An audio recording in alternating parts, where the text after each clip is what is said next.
बात करते हैं उस बड़ी खबर की जो मामला रियासत के साथ भी जुड़ा हुआ है और मुल्क की सतह पर भी इस खबर को इंतहाई अहमियत के साथ देखा जाता है, क्योंकि वन नेशन वन इलेक्शन का बिगुल बज चुका है। और इस ज़िमन में आपको याद होगा कि मरकजी काबीना ने पहले ही इस मसवदे कानून को मंजूरी दे दी और अब बाज़ाब्ता तौर पर इसे कल ऐवान के अंदर पेश किया जाएगा। मरकज की तरफ से कानून में तरमीम की जाएगी और जब ये तरमीमी बिल ऐवान के अंदर रखी जाएगी तो सिर्फ वन नेशन वन इलेक्शन वाला मामला नहीं होगा, बल्कि उसके साथ साथ जम्मू कश्मीर रीऑर्गेनाइजेशन एक्ट 2019 में भी मजीद तरमीम के लिए मसवदा कानून जो है वो तहरीर कर दिया गया है। सेंटर मरकजी हुकूमत जो है वो अमेंड करेगा लॉ, ताकि जम्मू कश्मीर के अंदर अगर वन नेशन वन इलेक्शन का इनिशिएटिव होता है तो किस तरीके से आगे बढ़ना होगा, उस ज़िमन में भी एक तरमीम की ज़रूरत थी। और माना जा रहा है कि जम्मू कश्मीर रीऑर्गेनाइजेशन एक्ट में वो तरमीम का मसवदा कल ऐवान के अंदर पेश किया जाएगा। ताहम ये साफ कर दिया गया है कि यूनियन टेरिटरी की असम्बली हो और या फिर दीगर जो चुनाव जहाँ पर होना है, फिलहाल असम्बली की बात रखी गई है उसमें कि जम्मू कश्मीर की असम्बली का फुल टर्म इलेक्शन होगा। यानी अगर 5 साल हमारी मुद्दत अभी है और बीच में वन नेशन वन इलेक्शन का बिगुल बजता है और जिस दिन डिसॉल्व होगी उसके बाद जो बकाया वक्त होगा, चाहे वो 2 साल का हो, 1 साल का हो, 6 महीने का, वो चुनाव सिर्फ उसके लिए ही कराए जाएंगे ताकि जिस दिन वन नेशन वन इलेक्शन का मसवदा होगा सामने, उस दिन एक साथ तमाम रियासतों के अंदर चुनाव जो है वह करवाया जाए। तो फिलहाल ये बड़ा सवाल सामने आया है कि अगर प्रीमैच्योर डिसॉल्व करनी पड़ी असेंबली, मिड टर्म इलेक्शंस होंगे तो क्या कुछ होगा।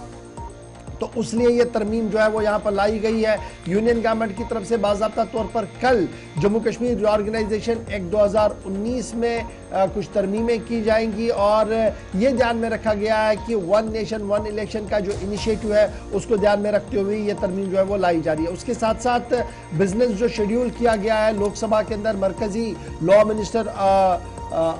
मेघवाल साहब की तरफ से, उसमें यह साफ कर दिया गया है कि union territory law amendment bill 2024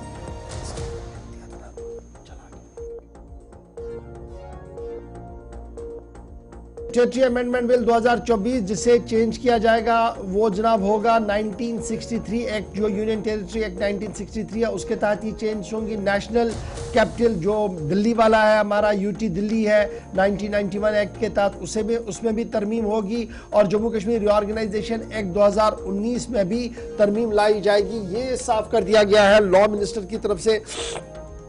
जिन्होंने बाज़ाब्ता तौर पर कल इसकी वजाहत भी कर दी है। ताहम जब जम्मू कश्मीर के हवाले से आप देखते हैं या दिल्ली वाली कैपिटल के हवाले से देखते हैं तो खबर यहाँ तक नहीं है, बल्कि पौंडीचेरी और दीगर जो यूटीज है वहाँ पर भी तरमीम की बात जो है वो कही जा रही है।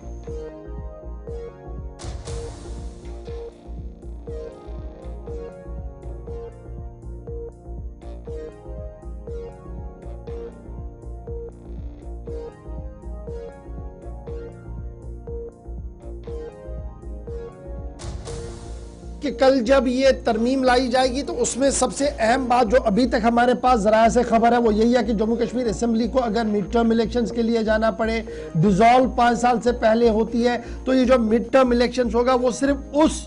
टर्म के लिए होगा जो उस 5 साल की मुद्दत के दौरान बाकी बचेगा, उसी में ये चीज़ें जो है वो आगे बढ़ाई जाएंगी। तो फिलहाल देखना होगा कि कल जब बिजनेस, ये शेड्यूल बिजनेस की कॉपी है जी, अमेंडमेंट जो की जाएगी और इसी अमेंडमेंट के तहत कुछ चीज़ें सामने रखने की कोशिश की जा रही है जिसमें जम्मू कश्मीर का भी जिक्र किया गया है। कल जब मसवदा कानून आएगा, डिटेल्स पूरी तरीके से सामने आएंगी तो उसमें मज़ीद डिटेल्स भी आएंगी, क्योंकि एक मुकम्मल बिल इस ज़िमन में कल ऐवान के अंदर रखा जाएगा। तो मरकजी काबीना ने पहले वन नेशन वन इलेक्शन को क्लियर कर दिया था, ऐवान के अंदर ये बिल आ रहा है और साथ साथ जब जम्मू कश्मीर की हम बात करते हैं तो जम्मू कश्मीर के लिए मज़ीद तरमीम भी आ रही है। एक तरफ से ये तरमीम वाली बात आ रही है, दूसरी तरफ से जो सियासी मुबस्सिरीन है उनका मानना है कि ये तरमीम यहाँ तक नहीं रुकेगी बल्कि इसमें और भी कुछ हो सकता है। और क्या होगा उसके लिए आपको कल 10:30 बजे तक का इंतजार करना होगा जब इस बिल को टेबल किया जाएगा। मज़ीद तफसीलात वहाँ से सामने आ जाएंगी।